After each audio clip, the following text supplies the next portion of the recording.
वक्रतुंड महाकाय सूर्यकोटि समप्रभ निर्विघ्नं कुरु मे देव सर्वकार्येषु सर्वदा। आज रक्षाबंधन है। रक्षाबंधन का यह पावन पर्व सभी देशवासियों के लिए मंगलमय हो।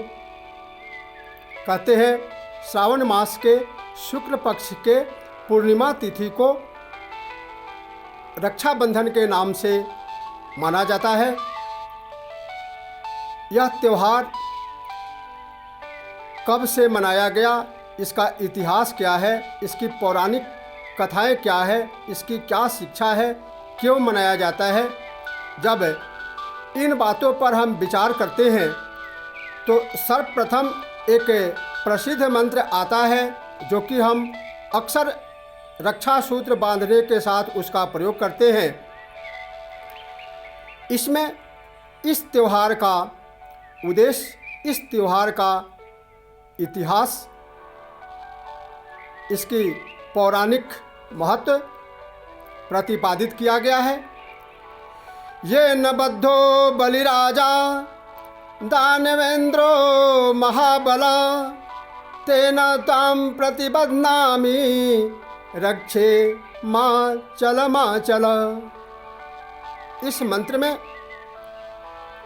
वामन अवतार के उस घटना को प्रतिपादित किया गया है जब दानवों का राजा बलि तीनों लोकों में अपना साम्राज्य स्थापित कर लिए थे और उससे चिंतित होकर भगवान विष्णु ने वामन अवतार धारण किया था।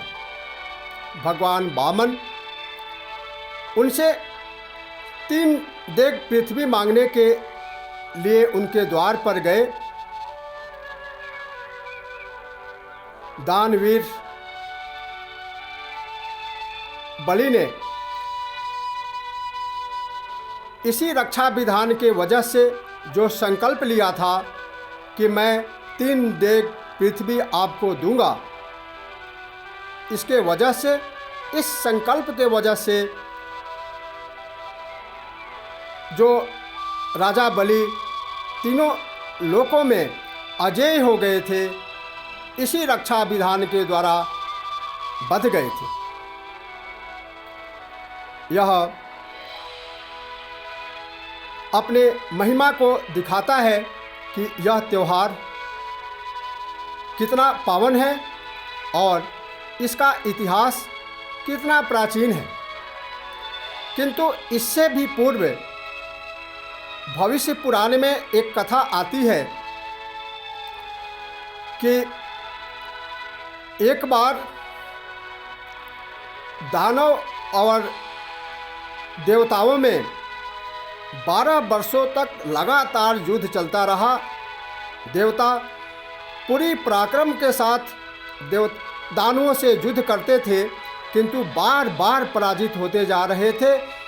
देवताओं के राजा इंद्र की चिंता बढ़ती जा रही थी और उनके चिंता से भयभीत होकर के उनकी रानी इंद्राणी ने देवताओं के गुरु बृहस्पति के पास गई और उन्होंने निवेदन किया कि हे देवगुरु, बार बार युद्ध में हमारी पराभव क्यों हो रही है, इसका कारण क्या है, हम किस प्रकार से नकारात्मक शक्तियों के ऊपर, दैत्यों के ऊपर विजय प्राप्त करेंगे, उसका कोई उपाय बताइए।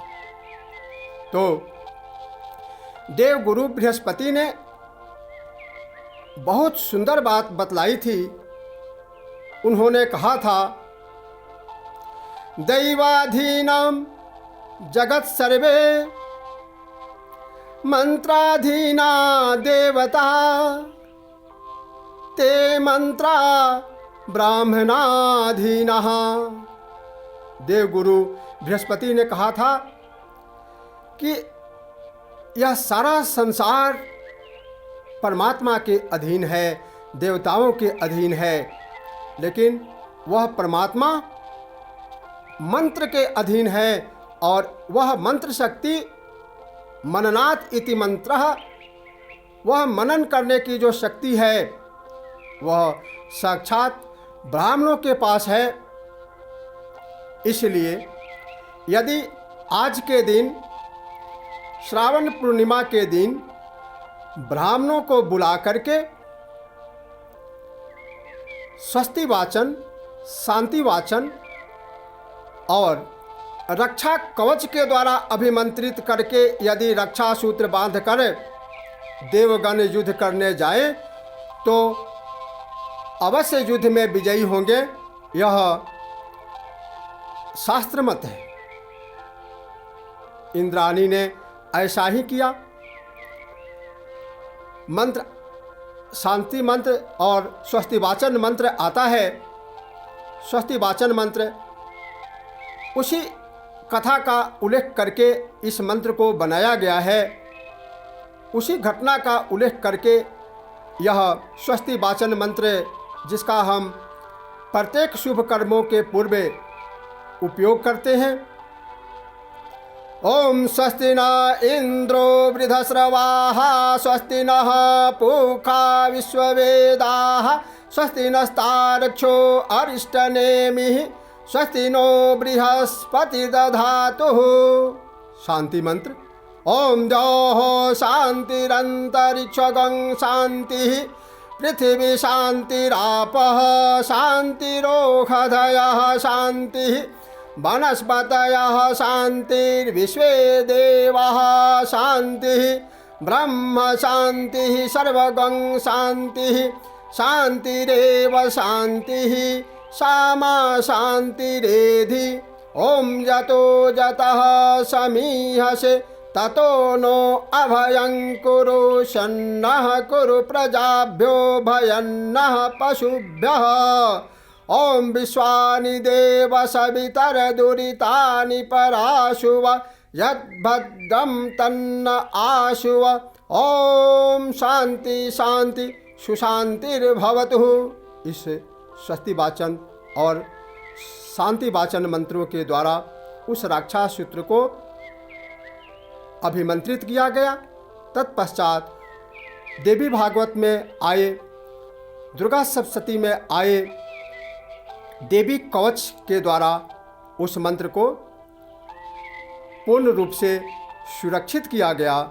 वह मंत्र है नमस्तेस्तु महारौद्रे महाघोर पराक्रमे महाबले महोत्साहे महाभय विनाशिनी त्राहि मां देवी दुष्प्रेक्षे शत्रूणां भयवर्धिनी प्राच्यां रक्षतु मामेन्द्री आज्ञाम् अग्निदेवता दक्षिणे भवतु वाराही नैऋत्यां खड्गधारिणी प्रतीच्यां वारुणी रक्षेत् वायव्यां मृगवाहिनी उदीच्यां पातु कौमारी ऐशान्यां शूलधारिणी ऊर्ध्वं ब्रह्माणि मे रक्षेत् दस्ताद् वैष्णवी तथा एवं 10 दिशो रक्षेत् चामुंडा शववाहना।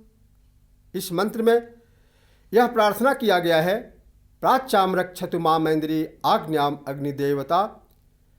जो भी व्यक्ति इस रक्षा सूत्र को बांध करके 10 दिशाओं में कहीं भी जाए उसकी रक्षा की जाए। यह अदृश्य रूप से रक्षा कवच की तरह होता है। जिस प्रकार सैनिक अपने युद्ध क्षेत्र में जाने के लिए बुलेट प्रूफ पहन करके जाते हैं और उनकी रक्षा होती है, उस प्रकार उससे भी यह पावरफुल शक्तिशाली विधान है जो अदृश्य रूप से उनकी रक्षा करता है। इसमें यह प्रार्थना किया गया है प्राच्यां रक्षतु मामेन्द्री। जो पूरब दिशा के अधिष्ठात्री देवता है इंद्र और उनकी शक्ति इंद्राणी, वह इस रक्षा कवच से विधान किए हुए रक्षा सूत्र धारण करने वाले पुरुष को, व्यक्ति को रक्षा करे, रक्षा प्रदान करे। अग्निकोण में अग्निदेव और उनकी शक्ति रक्षा करे। दक्षिण दिशा में भगवान बाराह और उनकी शक्ति बाराही रक्षा करें। नैऋत्य कोण में खड्गधारिणी रक्षा करें। पश्चिम दिशा में भगवान वरुण और उनकी शक्ति वारुणी रक्षा करें। वायव्य कोण में मृगवाहिनी रक्षा करें। और उत्तर दिशा में जो उत्तर दिशा के अधिष्ठात्री देवता धनाध्यक्ष कुबेर हैं, वे और उनकी शक्ति कौबेरी रक्षा करें।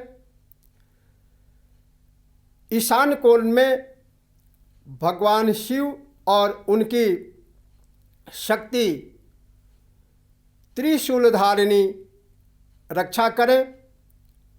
ऊपर की ओर से भगवान ब्रह्मा जो इस संसार की रचना करते हैं और उनकी शक्ति सरस्वती जो सकारात्मक ऊर्जा प्रदान करती हैं, जो हमें सकारात्मक बुद्धि प्रदान करती हैं, वे अपने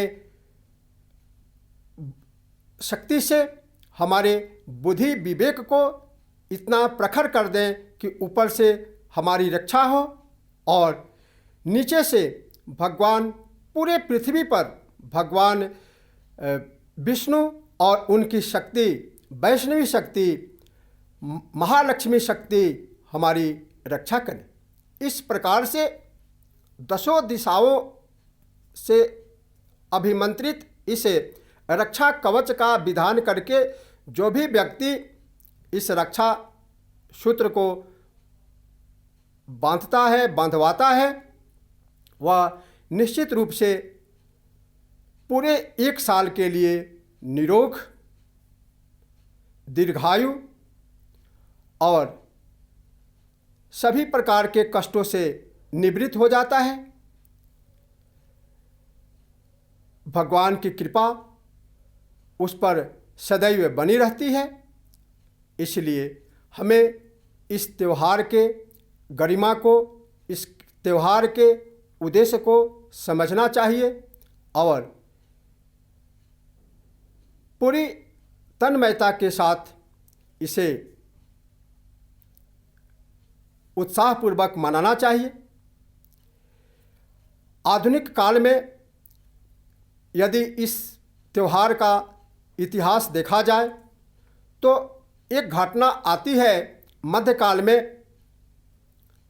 चित्तौड़ की जो महारानी कर्णवती थी, वो बार बार बहादुर शाह के द्वारा आक्रमण किए जाने से त्रस्त हो गई थी और अपने को उनसे लड़ने में असमर्थ महसूस कर रही थी।